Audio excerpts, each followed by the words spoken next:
Spoken label. I haven't thought about flying for a long time.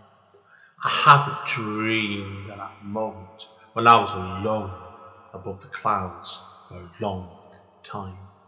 I haven't dreamed of waking up in a room surrounded in blue and green grass for more years than I could dream of remembering. I haven't walked back into the past or scratched on the doors of my origins, where it all came from, since I held up that cape for the last time. Return to Kent Town 10th Year Anniversary Edition is a revised version of Andy N's first poetry book. The book can be purchased from Amazon and it contains numerous additional material. Spoken label. Hi, it's Andy N from Spoken Label. Spoken Label was originally set up at the beginning of 2016, and records show it started off really as a one-off podcast chatting to writers, poets and artists. Over time, it became monthly, then weekly, and occasionally nowadays it goes on that to a more regular basis. To date, I've done over 330 sessions, and I'm always looking for new poets, writers, artists, singer-songwriters, general interesting creative people to come onto the podcast.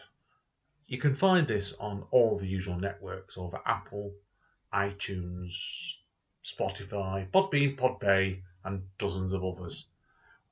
But it does have a central database of Spoken Label, which is all one word, .bandcamp.com.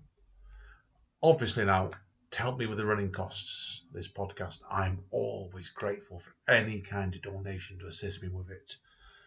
You can either do the donation through the Bandcamp page by putting in a fee to download one of the free podcasts, or send it over to my PayPal to aen1mpo@yahoo.co.uk. My email address again is aen1mpo@yahoo.co.uk. Enjoy the podcast. Take care. Bye. Hey guys, Andy N, Spoken Label, back in the house on a Thursday night. Yes, we're not one tonight, but the lady we've got with us today from the Isle of Man, dear friend of Spoken Label, I love having her on, is a busy lady to try and track down. So we've had to do it on a slightly different night than I normally do. We've got the wonderful Jackie Morrey Grace of us now. Jackie, or Jackie to me anyway. So introduce yourself to people. Tell us a little bit about yourself. For people that don't know you, we'll start from there. Hello, this is my second time on Spoken Word with the lovely Andy. My name's Jackie Morrey Grace. I'm from the Isle of Man. I have won the Manx Poetry Slam Championships 3 times. That's the only annual slam we actually have on the Isle of Man. So I won 2017, 2020, 2021. So it was quite a high success rate. I've since kind of retired, or at least temporarily retired, and was luckily enough invited to do the comparing this year, and have been invited back for next year, which is great fun and like a bit of a legacy. I'm also the author of 3 books. Andy has them. I only have this one with me. Woo! I've got people see this in video and they can see. Now, I don't know which way around these are, so I've forgotten. We've got on Ravensdale Hill. Yeah. And I've got on Ravensdale Hill. One. Yeah. That's crazy. Yeah, a Siddhar's song. Yeah. Yep. And then there's Secrets of the Perpetually Sick, which is my latest one. So basically, these were sponsored by the Arts Council, the Isle of Man Arts Council. There was a 4th. They have sponsored another one that I'm in the process of doing. As Andy says, they're all very different. So the first one on Ravensdale Hill is a very crazy 16-minute epic poem, The Battle Between the Raven and the Phoenix, and it's pretty intense. It's a performance piece. A Siddhar's song is about a ghost who's trying to haunt her ex, but cannot do so because she is haunted herself by an angel. So that's quite a crazy 23-minute one-woman play that I do with a big gold mask. And Secret, which I've had the pleasure of seeing on Zoom, and it was absolutely. Oh, you have? Astonishing. Yes, you remember now. That was on Zoom. So God knows what you were like in person. It was intense as hell on Zoom. So Yeah. So they're both a bit bonkers. They're both kind of tragedies and a bit intense. Fun though. And Secrets is my first collection. So this is basically, it's 63 poems. I pretty much know every single one off by heart. Some are a bit rusty that I might be doing today. And initially, so it's a collection from when I started writing poetry in 2017, which was a very poignant moment because it was the year into like a very severe autoimmune flare. So I was basically diagnosed with a type of autoimmune arthritis 10 years ago next month, actually. And I was very ill. And then I got sick again 2016, 2017. And it was just, it wasn't very good. It didn't go well treatment-wise. A lot of issues, which led to the charity that I think we're going to talk about. So basically, on the year anniversary of that, I was quite distressed. I didn't know it was... I was getting a bit misled by the hospital, who weren't taking me very seriously, for lots of reasons, mainly due to mental health issues. To be honest, I think I fell victim to, a bit of whatever there. And it took 18 months to get it diagnosed, even though I already had the diagnosis of the illness and was being treated for the illness. And it sent me a bit mad. So on the year anniversary, this poem just like popped into my head about 3 a.m. when I was quite in a state of distress, actually. And it's in the book. It's John O'Dead. And after that, it just came. So am I allowed to keep on rambling, Andy, or do you want to interject? I'm always, when I can get a word in, I will interject, right? You interject. Yeah, I'm joking. Yeah, listen, people wondering what I said, Jackie, but his current book of yours is a tremendous book. It really is. It's powerful, it's enlightening, and in places downright depressing as well. But hey, I know. Let's talk about the cover first of all, then, and also the title, because actually the book itself is titled as "There Are Worse Places to Hide Than Inside Secrets." Yeah. Where did the title come from first? Well, okay. So as I was just saying in a really long-winded fashion, basically I started writing 2017. The book was supposed to cover that period between then and when I finally got the good drugs that I waited 9 years for that enabled me to hit remission properly and more stably. Which was only last year, 2022. So initially the book was supposed to be a collection of poems kind of tying up that kind of period of my life, really. And the idea, so that the title is Secrets of the Perpetually, Worse Places to Hide Than Inside Secrets. Okay, so the secret thing, there's Secrets of the Perpetually Sick, which is a poem I think I'm going to do in the second half. And that was really where the concept came from. The idea that the perpetually sick have many secrets, but there's also secret hiding places of the perpetually sick, which can be creativity. And so that was a very empowering thing for me. I don't want to bang on to details about how I came to writing, but basically I did it on the back of a breakdown when I was incapacitated with the arthritis. And I did it to keep myself sane because I couldn't move and there wasn't much I could do. And I was very, very fragile mentally. So I was writing, I basically entered this crazy, incredible world of imagination and character. And through that, I developed this whole amazing kind of worldscape where I could just be, worldscape, escape. I could just be in this place with all these characters. And so creativity is a secret hiding place of the perpetually sick. And the worst place to hide than inside secrets. I'm getting to the point now.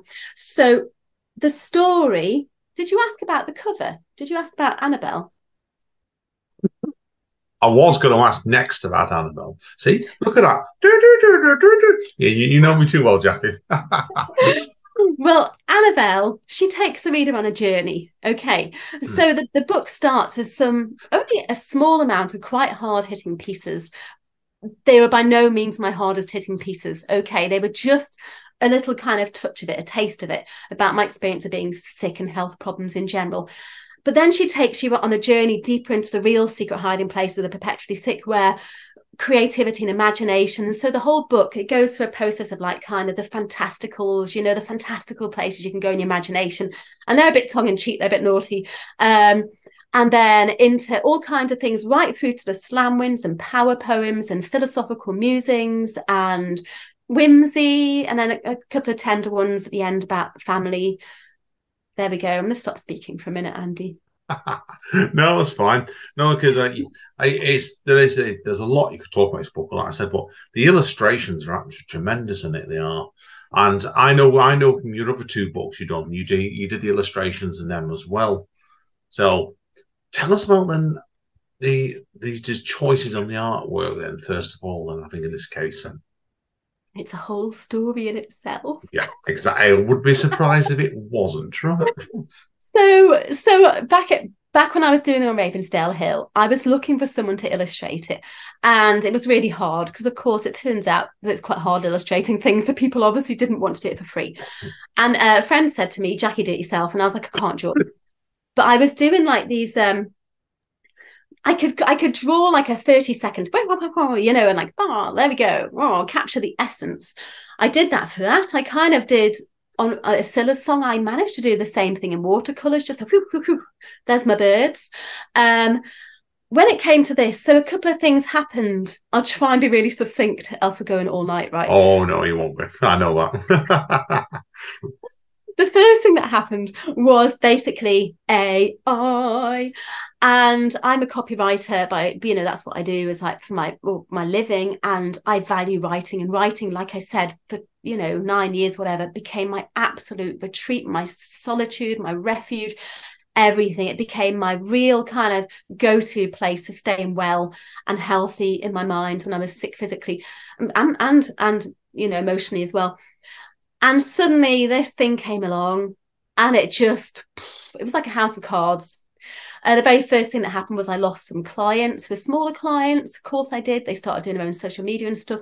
And then I had a bit of a kind of meltdown over it. I wasn't very well mentally for a couple of months, and it gave me a massive tinnitus attack, which had been a big issue with the breakdown years ago. And so I was just in a dark place. So and on top of that, my husband got Guillain-Barré syndrome, which is a very, very serious autoimmunity.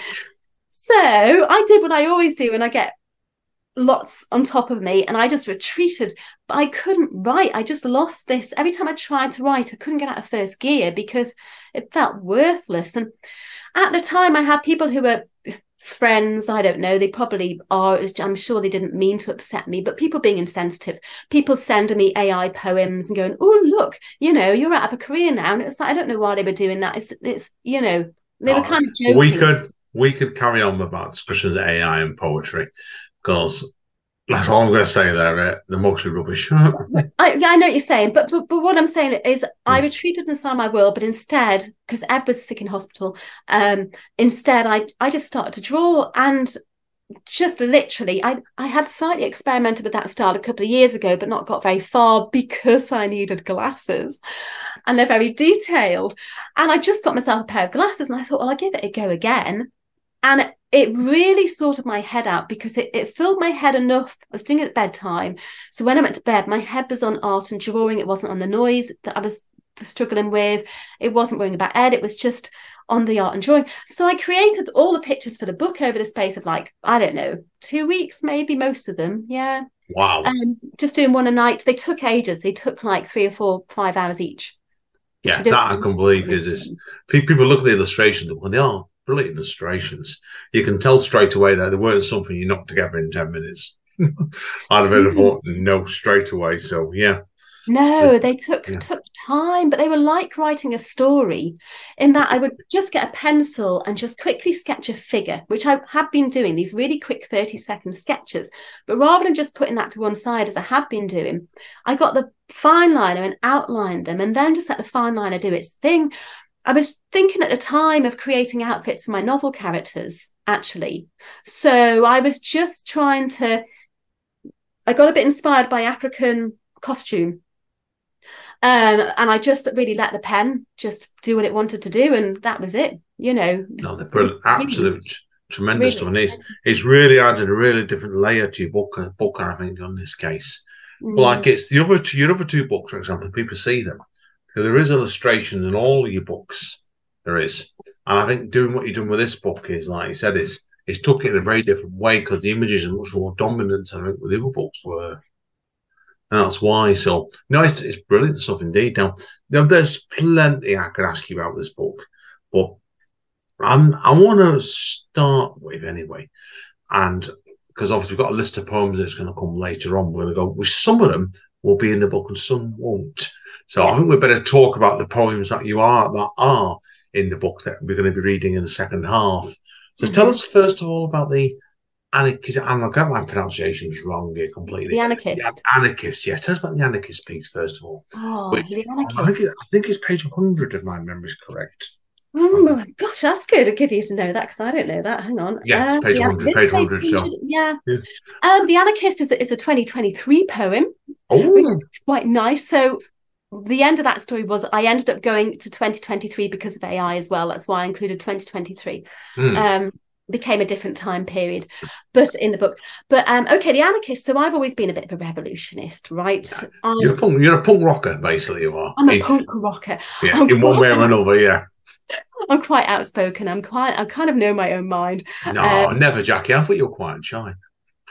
I'm a bit bossy. I know. I can see that with your pictures. I know. I see your picture on Facebook. People see that.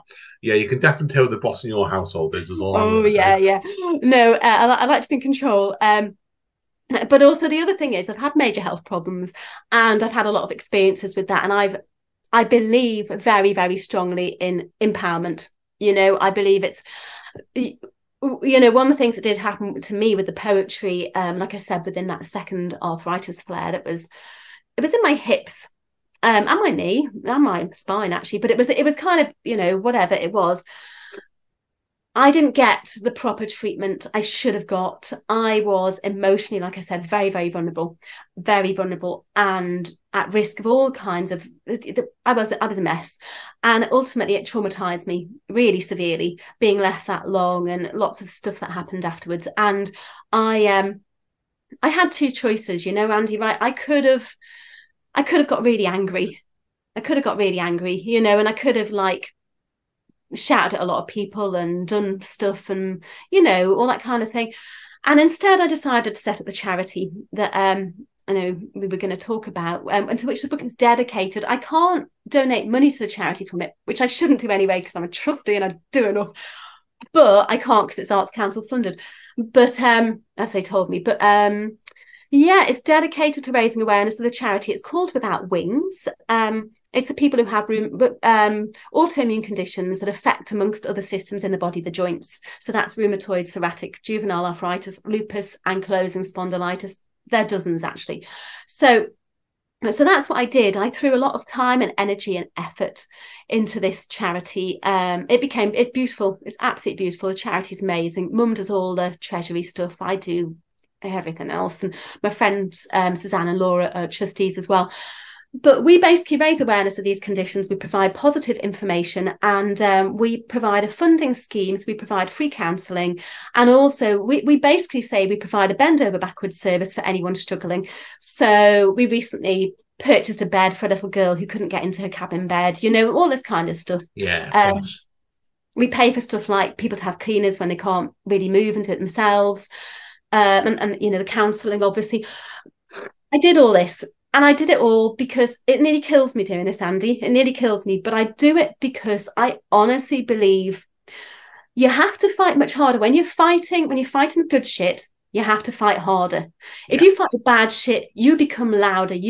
Everyone hears you. You get people rallying behind you because people like a cause. They like to get angry. If you're doing it in a kind way, this year we did a Be Kind campaign, and you're doing it in a soft way, in a compassionate way, it's much harder. And I refuse to do it in a hard way. I refuse to do it because I believe in kindness. I believe in compassion. And I believe if you keep pushing through and you're consistent and you do it, you will make the best impact. So the Anarchist is really, in a way, maybe it's the angry side of me coming out, you know, maybe it's the fury coming out, which I believe is also important to acknowledge, especially in healing and everything like that. But it's also the fact that I won't lie down and I won't take shit and I won't do, you know, anybody who knows me will know that if they give me shit, it's just, I had this thing that when, you know, when you're at school, I found it quite hard being at school because I found I couldn't handle meanness and cruelty, and little girls can be quite nasty. So if ever anybody tried to bully me, I would literally like kind of kick off such a fuss, not quite scream in their face, but kick off such a fuss that I would terrify them out of ever doing it again, And I believe in life, that's how you've got to, yeah, that's it. Basically, it's about standing up for yourself. It's about, not taking any shit. It's an empowering poem. You've got to fight. Definitely agree. You've got to fight for everything you do. And that's why I thought it's a great choice to read out the second half, I suppose. The other poem from the book you're going to do, because people will notice later on, there is a few pieces that aren't in the book that I don't know. And that's what I love about you, Jackie. You surprised me. Is the most saddest poem in the book. Because I know since the last time we spoke, you sadly lost your dad, didn't you, fairly recently as well? So I lost him then. I lost him a year and a half ago. Yeah, I think it was about right. We spoke, people wondering, at the beginning of 2022. So I think it was just after. I think. Right. I could be wrong on that. Yeah. Yeah. And the last poem you're going to do in the podcast today will be one about your dad. My father didn't say goodbye, which is it's a beautiful poem. It really is. It might be tough. Yeah. I thought I would do it just because I thought it shows a different side to my writing, a different side to who I am. And because I've not processed that, Andy, it's like It takes a long time because I don't know if I've told you this, but when I lost my dad a couple of years ago, we did, because my dad had a stroke getting out of bed one time, about a year before lockdown, and he fell out of bed, and I was I found out the day after. My mum rang me up when I was in work, and he was in a hospital around the corner from where we were working, and I had to go and see him straight after work and took a man down with me, and he was in a terrible state. Can you do it? Oh, I'm so sorry. He pulled back through a bit, but he's getting old, very old now. But you do it. Something like that is, I think, when you lose him, it's the same as when you're very near losing him. It brings a lot of emotions up, I think, sometimes. Yeah, it's difficult. Well, Dad had tongue cancer, which is like, you don't want tongue cancer, basically. So he went from being a very fit, healthy man who hadn't really been sick throughout his whole life, to be honest. He went from that to a slow decline, and it was Christmas time. He was told definitively he would never swallow again. He hadn't been able to swallow for a year at that point. So they spent I think it was December 21, so it's lockdown. They had to go to Liverpool for all the treatment. He had to go by himself. Oh God, it was too hard. It's too sad to talk about. No. But the difficult thing at the end, and that the poem's about, is that basically they told him that the cancer was in remission, but he was definitively told December 2021 that he wouldn't be getting, he'd never be able to swallow again. And he just then went downhill. He just plummeted. And, but it wasn't till March that he was told he had terminal cancer. And he died 11 days later. But from the minute he was told, he wouldn't see us, which was my dad all over. I mean, my dad was like a really, really sensitive, really emotionally dysregulated individual. And it was always going to be hard for him. It would be hard for anyone. But he couldn't say goodbye. And I knew he wouldn't be able to say, I couldn't have said goodbye to him.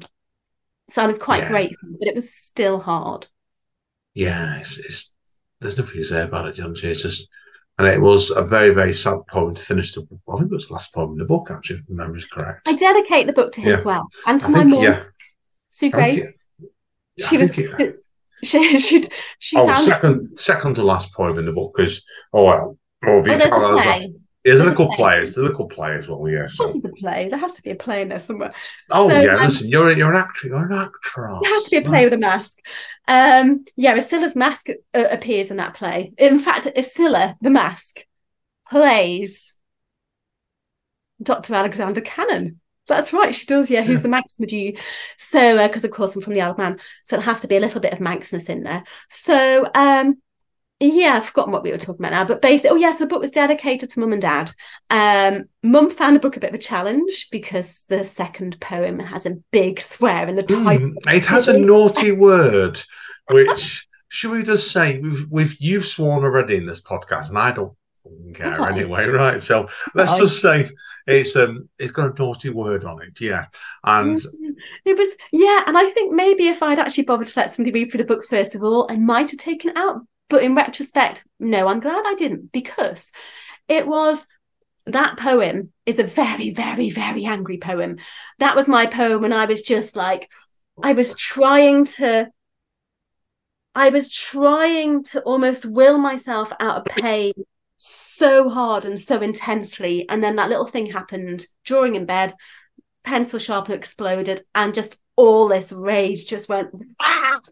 Yeah, it shocked me a bit because I know I've jokingly said I'll call you a punk rocker, which I think you are in spirit, but that was like the most starkest poem yours I've read to that point. Actually, so it really caught me out. That did. I know, but I think it was a good move, and people say it to get the book. Like it was like to go and do something like that because you're letting people know you ain't holding shit back. I think when my mum was a bit shocked and a bit upset and said she couldn't sell it to any of her friends. And she said my dad wouldn't have liked it. But my dad didn't like my poetry anyway. He didn't like it. You know, he found it very hard. He said to me, he once said to me, we love your music. We love you being a musician. We really do, but the poetry, no. So, I mean, and at the end of the day, I'm a fully grown adult and I was speaking my truth, and that poem is part of the book. And what's the thing they say about writers? Write and be damned. Yeah, exactly. You also you write what you know as well. Yeah. And you wrote what you felt. So that's what poetry is. It's an expression half the time of your Interestingly enough, I did share that piece on Instagram. And often when I was sharing my kind of the words, you know, when you write a little poem and you share it on Instagram, oh God, Instagram's been engagement is hard with poetry, but that one got shed loads of likes, and I got a few people message me privately. So that was one of the reasons I put it right at the beginning. I thought this one's impactful, and I want the book to impact. I want people to pick it up and go, and not go, oh, this is just like, meh. You know what I mean? Yeah. I want them to go. Your fourth book, you might call it. You use an F word in the title to get more sales than possibly. But anyway, no, I didn't. No, I mean, genuinely, I didn't actually. To be honest, no, I didn't. I didn't think at all. I did it just because I thought it would impact, and because it's what the book's about. To be honest, after the book came out and I opened it up, and especially after Mum said that, I nearly burnt all the books. I just thought, I thought this is awful. And I thought, God, the bookshop have got it. They're going to see it. They're going to phone me up and send the books home. And, you know, I felt really kind of, you know, but now I'm like, no, speak your damn truth. Yeah, exactly. I think because you've got a bit of a name where you are, Jackie, it's not a case of getting away with it. You're making more of an impact, I think, by showing people this is your truth. Yeah. Just think of the Manic Street. Was it the Manic Street Preacher? Then album, this is my truth. Tell me yours, or something. Or right. It was something along those lines, anyway. So maybe that's what yours is. So definitely with that. Now you've been hinting already. There's a couple of things that will come up, and I want to change gears slightly. Obviously, I know you do a band anyway. So tell us, people, how your band's been going at the moment as well. Oh, the band. Oh, the little rap band. Yeah, your little band, yeah. I see you constantly putting pictures up of your band, and I know that's why I can hard to track you down sometimes again, because you see me putting up pictures of different bands because I play in different bands. The little rap outfit band, which is it's like a little bit of my heartbeat in there, you know. I really, really love that little band. We're kind of having a bit of a break because our guitarist has been away on and off the island. And also we just hit a little bit of stagnancy. So I'm really, really hoping that come the new year, we're going to vamp it up again, because we're a lovely little group. You know, we're really good friends. We have a really good laugh together. And those guys really helped me. When I was coming out of the arthritis thing, I'd had an injection in my joints. My medication had been changed. I was getting a bit more mobile. And I thought, I'm playing my trombone again. And this guy had been hassling me and sending me messages saying, because to launch a charity, I'd done a trombonathon thing or something. And I messaged him and I said, do you know what? I think I will come along. And the next day after that, I was performing on the stage at our local music festival. That's the way. Yeah. That's the way to do it, definitely. I honestly felt myself.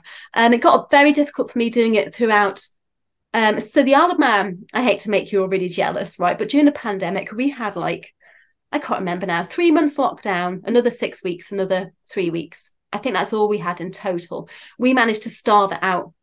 So we were living in a little bubble of freedom, and we had a lot of gigs during that time. But unfortunately, I was very ill with the arthritis again. So every gig was a nightmare for me because I had to stand. And yeah, but I do jazz band, I do big band. That's what I know you like, Jackie. Like, is you don't let your illness hold you back. That's what I love about you for that, because it nearly did at that point. It nearly did. Yeah, it nearly did, but you fought back again, right? So definite. Yeah. Now, there's other things we want to talk about next, obviously, because I'm conscious of the time today as well. I know you've got a show coming up in March next year, haven't you? Do you want to tell us about that then? I'm so excited. Right, this here is Annabelle. Can you see Annabelle? We can see it. I've been watching the video. Can see Annabelle, yes. If you can't see the video, well, tough. Well, tough if you can't see the video. So Annabelle, I decided to give Annabelle, there you go, there's Annabelle again. She's having a little rest. Yeah, lovely. She tells a story throughout the book, actually, about her journey to freedom.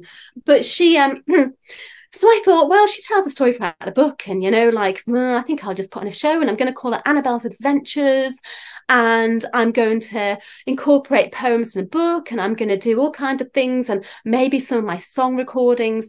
And I'm also going to invite some awesome people to be involved. So initially, I was going to do it with a dancer and have a shadow play. I had my best friend said that she would lend me a projector and all this kind of stuff. But as it turned out, I know nothing about projectors, didn't even know what I was getting myself into. And I had to scrap that idea. But I still have a dancer who's another poet, one of our local bards. And I have a couple of musicians lined up, fingers crossed. Who else have I got? I've got a lady who's like a ballerina. And she's not going to do ballet. She's a bit older, but she's retired, but she's going to direct it. Another lady making beautiful masks. And I have got the soundology lady who plays gongs and singing bowls. Oh, wow. I mean, you've got real variety there, haven't you? So yeah, and I'm going to dress up in this lovely dress I got from this charity shop, and I'm going to it's going to be an experience. The idea is it's going to be really like a lovely sensory experience. And I really want the audience to feel very much encapsulated in the different kind of multimedia art forms we've got going on. I want it to be a proper show. So fingers crossed I pull it off, Andy. Oh, you will. You will. Drive the person that you are, Jackie, and I do not doubt that at all. So keep us informed. Yeah. Before you tell us about your upcoming 4th book you've currently been agreed to, there's 2 things I forgot to ask about the 3rd book, and this is because it's shit for Braves time, so I'm tired a bit tonight. Number 1 is, I love the fact where you had all your little codes at the back of the book, didn't you? I forgot. Yeah. I forgot the name of them. What do you call those codes? QR codes, that's it, yeah. I know it said SR codes, and that's getting old now, definitely. And what made you want to put the QR codes at the back of the book? And there's a few of them as well for people to check out. Yeah. Well, because I'm a performance poet, and that's my kind of thing. So I wanted people to capture the performance, because I also work in marketing, and I realised it's a really good way to kind of yeah, you know, why not? Just do it. And so they were the 2 reasons. Also, because some of the poems are not in the book. So the book is called There Worse Places to Hide Than Inside Secrets, which, as I said, comes from a couple of places. But one of them is Secret to the Perpetually Sick was one of the first poems I ever wrote.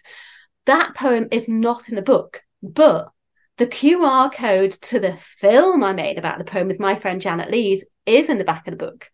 And that's, if you thought a Silla's song was hardcore, this poem, I think that video is 10 times more hardcore. I look forward to checking it out over this weekend, coming definitely with that. So yeah. It's only a few minutes. Basically, she redacted the words. We had actually, I will tell you about it because it's fun. We went into the hospital. Okay, so we managed to get access to the hospital training hospital place, and they let us in after hours. We went with another videographer called Glenn Worrell. He was filming me, and oh my god, Sorry, I think my clients have just won a big award. Yes, okay, Yes, that's good. right. We better tell. Do you want to tell people what's going on in the background then? Because I don't mind just Let me telling just check people that's what's live. happening. I give a live exclusive. Oh no, it's not. It's just a photograph of them. Oh, so basically, I've got some clients at some big excellent awards tonight, and we're hoping that they're going to win because they have to win. Of course, right. So you follow the news live with Spoken Label. But right, I'm going to put it to one side. I'm going to ignore whatever happens because I think they're waiting to hear the results. So, yeah, what was I just saying? We went in. So basically, Glenn was filming me doing a poem, A Secret to the Perpetually Sick, and Janet just snuck next door and she filmed me performing to him through the surveillance camera. And she's a very, very highly esteemed, multi-award-winning videographer, poetry videographer. And she took it away, redacted the words, she put some heavy music on it, and it's and did it in black and white. And she captured it. When she sent it to me, I just thought, God, it's hard to tell anybody. You tell people what it's like being sick, they don't get it. They go, oh yeah, I had a bit of that, I had a bit of this. The only people who will ever know what it's like to have rheumatoid arthritis or psoriatic arthritis, they have one. They've won. I think they've won. Anyway, never mind. Okay, I'm leaving it. But it's people who have had it. And when I hear other people talk their stories, I'm like, I get that. That's what I was. The stuff, all the stuff that goes on. But she captured the fury, the anger, the pain. She just got it. That little video. So that the QR code to that and to some little songs I've done. And then I put them throughout the whole book. And I just think it then becomes, it's a whole, it's not just another poetry book. It's a complete, it's my creativity of the last 5-6 years, really.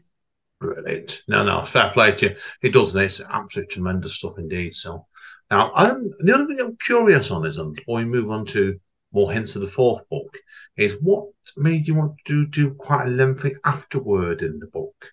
Because I would have been tempted to put it as an intro to the book. But was that always going to be the point? Was it to do it like an afterword when people have already gone through all the book?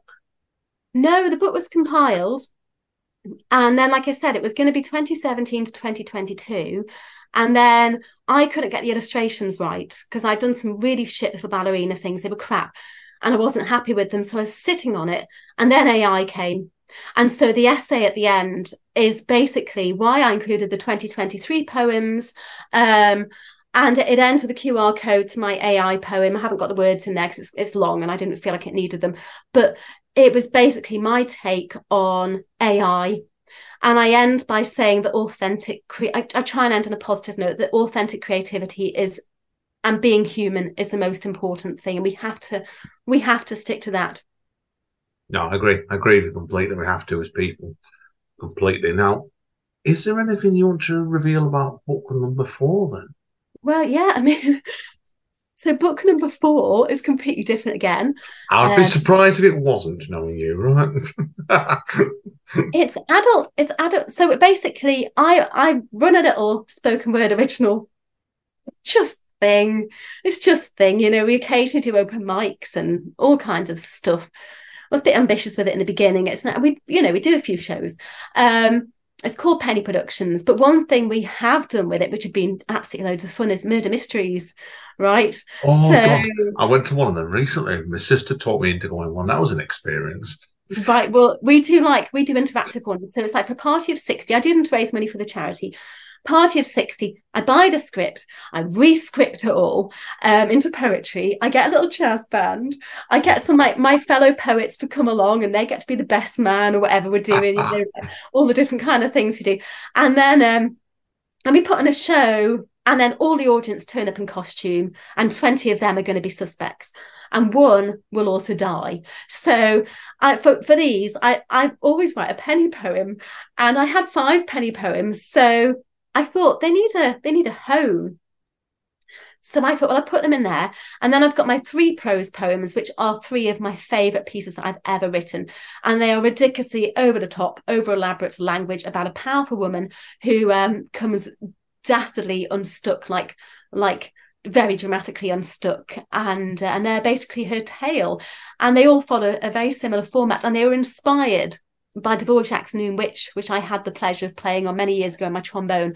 And I read the story afterwards. And it was very haunting and very, you know, I was like, my goodness me, that's like really, really awful story. But they're inspired by that kind of folklore.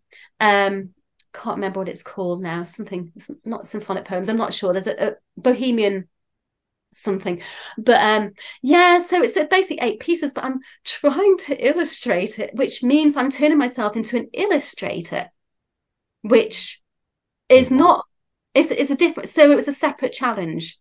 And it's pretty, it's slow and tough going, but it's coming.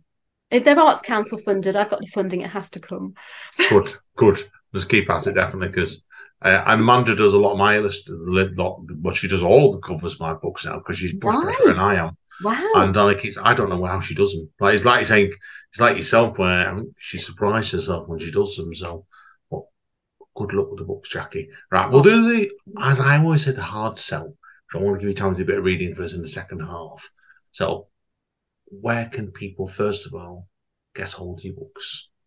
I would say the best place for all my stuff is Linktree. I just shoved it all on there. So that's Linktree, which is linktr.ee. And then it's / and it's just my name, which is Jackie Morrey Grace. Do I need to spell it? No. I can. You can always ping that across to me later. So yeah. So also as well, then obviously, are tickets available for your show next March yet, or not? Not yet. But then it's if you're in the Isle of Man, it's at the Erin Arts Centre on the 8th of March. A very beautiful little theatre down the south of the island. So and there'll be £12. And I don't know when they go for sale, because sometimes they do it themselves, the centre itself. Well, fingers crossed that definitely will do. Now, obviously, if you want people to find more about you, apart from your Linktree page, is that the best one to go with, or is there anything else? Yeah, I put everything on there. So you can go to the shop to purchase the books. You can also get my books if you're in the Isle of Man from Bridge Bookshop. And yeah, it's got my website on there, my YouTube, my Bandcamp, my Instagram. It's probably it. Well, I think that sounds good to me, definitely. So good luck with it, definitely. Now, okay, I don't think there's anything else we need to talk about today. No, there's not. So what we'll do is we'll wrap up part 1 now. There's people to let Jackie catch her breath for a second, and she's going to come back and hit us like a machine gun with a few poems in the second half. Some of which I don't know, and I'm looking, this is going to be the fun bit. So thank you again, Jackie. We'll see you all in 2 shakes of the dice. Thank you. Spoken Label.